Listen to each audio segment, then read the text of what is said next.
Hey guys, today's story is about a couple that's a bit of a nightmare.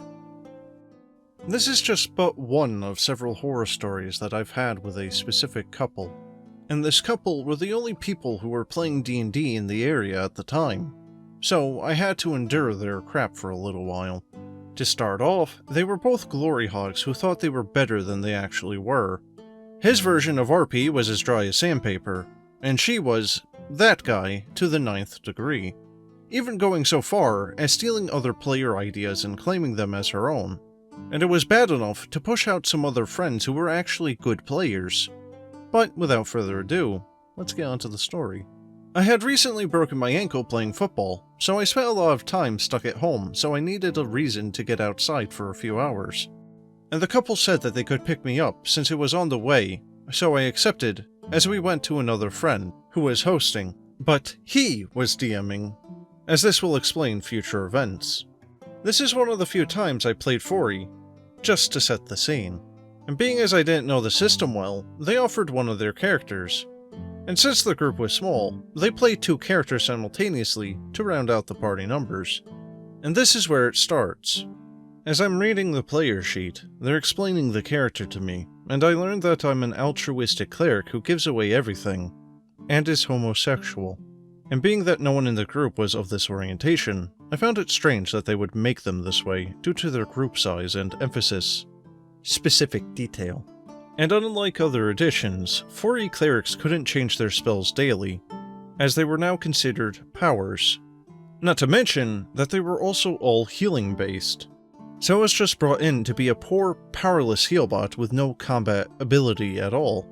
Seeing as how I was not going to have any fun when it came to fighting, I decided to pull out all the stops when it came to RPing this character. So I made him a flamboyant caddy diva who liked all of the males in the party and detested any females. Purely for comical purposes, of course, as no one else could roleplay their way out of a paper bag. I of course, however, always kept it tasteful to just flirting and the occasional glomp attempts, which were answered by physical violence. Apparently, I also seemed to be the party punching bag, as the other PCs, in character, would treat me poorly and occasionally hit me. I can't confirm how they treated the character when they played them, but my experience was pretty bad to say the least. I couldn't even make checks like religion when it came up, and as I was the only cleric, it would make sense. But she would just do it, and I would be sitting there with my dice in my hand most of the game. So all I had was RP, as I could do nothing else for the next 3 or 4 hours, and I was basically a captive audience.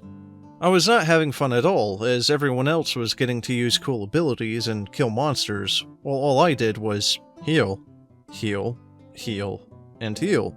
Riveting, isn't it? And seeing as this was 4E, combat was already boring and long, so this was only compounded by the issue. Eventually, we found some blue-nosed goblins torturing some slaves. Combat began, and playing the Bleeding Heart cleric, I heal a dying slave since the party was not hurt yet. She said something mean about my choice, and I play it off in character and return a quip of my own, and she tries to trip me out of turn, and in the middle of combat, so I wasn't pleased as I couldn't hurt them even if I wanted to. Anyway, the main goblin casted some sort of control spell on her to attack her allies. And guess who she attacks? You could argue tactics of taking down the healer first, but I'm pretty sure she just needed an in-game reason to actually try and kill me. On the next round, I got shot with arrows, both of which were of course crits. The DM was claiming that since she was peaking on his rolls, he couldn't fudge them to try to keep me alive, because they did just enough to kill my character. So I was finally relegated to just being truly stuck while the game continued, as they conveniently killed these uber goblins easily after my character died. So despite all the hurdles they gave me, I overcame them so well that they just had to kill me off. And I would have one last horror story with these 2 before I would finally call it quits. And I hope I never see these 2 again. Well guys, if you ever get into even a semblance of a situation like this where someone, let alone a group of people, are forcing you to play a character that you don't want and forcing you to not have any amount of agency whatsoever, you might want to leave the game. And in this particular case, He should have left damn near immediately, let alone by the time they killed his cleric. But he didn't do that because apparently there's yet another story. But in any case, that's the end of the video. I hope you enjoyed, and if you would like to chat and hang out with other people, I have a Discord link in the description. But as always guys, have a good one.